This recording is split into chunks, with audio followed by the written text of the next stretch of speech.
ഭിന്നശേഷിക്കാർക്കും വരക്കു താഴെ താഴ്ന്നവർക്കുമായി പെരിന്തൽമണ്ണ നഗരസഭ സംഘടിപ്പിക്കുന്ന സ്വാതന്ത്ര്യം സപ്തദിന ക്യാമ്പ് തുടങ്ങി. കാഞ്ഞിരക്കുന്ന് സൈമൺ ബ്രിട്ടോ സ്വാതന്ത്ര്യ കേന്ദ്രത്തിൽ നഗരസഭാ അധ്യക്ഷൻ പി ഷാജി ഉദ്ഘാടനം ചെയ്തു. 2012 മുതൽ പെരിന്തൽമണ്ണയിലെ നല്ലവരായ മനുഷ്യർ മുഴുവൻ വീക്ഷിക്കുന്ന ഒരുപക്ഷെ അവരുടേതായിട്ടുള്ള ഒരു പരിപാടിയായി കാണുന്ന ഒരു പ്രോഗ്രാമാണ് സ്വാതന്ത്ര്യം ദശദിന ക്യാമ്പ്.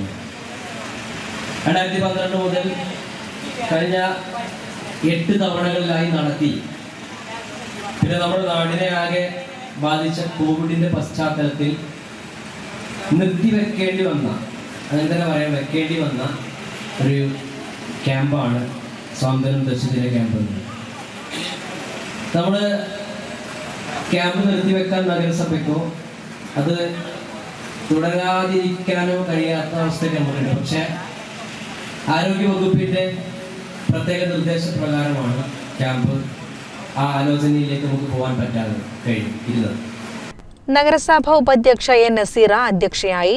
സംസ്ഥാന ഭക്ഷ്യ കമ്മീഷൻ അംഗം V Rameshan, N Mehrali, E Rajesh, doctor Mubarak Sani, doctor Nilar Muhammad, K P Sophia, Ambili Manoj, Mansoor Najeel, C K Valsan, Mundumal Haneefa, Keezhissery Saleem തുടങ്ങിയവർ സംസാരിച്ചു. 80 സ്ഥിരം അംഗങ്ങളും ഇവരുടെ കൂട്ടിരിപ്പുകാരുമാണ് ക്യാമ്പിലുള്ളത്. CCN പെരിന്തൽമണ്ണ.